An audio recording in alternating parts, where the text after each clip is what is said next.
सख्ती से मजम्मत करते हैं और सिक्योरिटी के नाम पर इस तरह के इकदामात हमारी रियासत को पहले भी बदनाम करते रहे हैं और आज भी कर रहे हैं। बड़े अफसोस की बात है और कि ये हुकूमत अ, किस तरह के काम अंजाम दे रही है। मेरे भाई और बहनों, बलूचिस्तान पर जो गुजरती रही है वो एक नहायत अफसोसनाक कहानी है।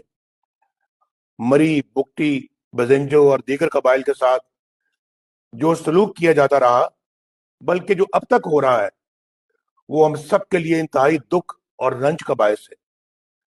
गद्दारी का लेबल हर उस शख्स के माथे पर चश्मा कर दिया गया जिसने सर उठाकर बात करने की कोशिश की, जिसने जुल्म और सितम के खिलाफ एहतजाज किया और जिसने आजाद कौम का आजाद शहरी होने का हौसला किया। वो सिर्फ इसलिए बागी और गद्दार करार पाए कि उन्होंने अपने आईनी हकूक के लिए आवाज उठाई, और कुछ कत्ल हो गए, कुछ हमेशा के लिए लापता कर दिए गए। उनकी कब्रों तक का कोई नामो निशान नहीं है। गुमशुदा अफराद का मसला आज भी है। हमारे हम वतन आज भी उठाए जा रहे हैं। कुछ पता नहीं उन्हें आसमान खा गया या जमीन निकल गई।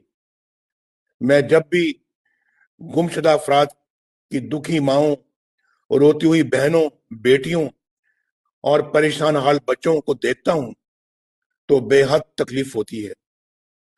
कब तक ये सब कुछ जारी रहेगा? कब तक हमारी रियासती ताकत खुद अपनों के खिलाफ इस्तेमाल होती रहेगी?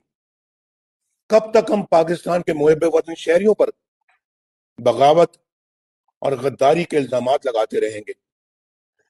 मेरे भाइयों और बहनों, इन्हीं लोगों ने मुहिब वतन अकबर बुगटी को शहीद किया। इन्हीं लोगों ने बलूचिस्तान और सिंध में हमारे फिजाई अड्डे गैरों के हाथों में गिरवी रखे। इन्हीं लोगों ने 12 मई कराची और लाल मस्जिद इस्लामाबाद जैसे कत्लेआम करवाए। हमारे गैरतमंद बलोच भाइयों और बहनों की महरूमियों के जिम्मेदार भी यही लोग हैं।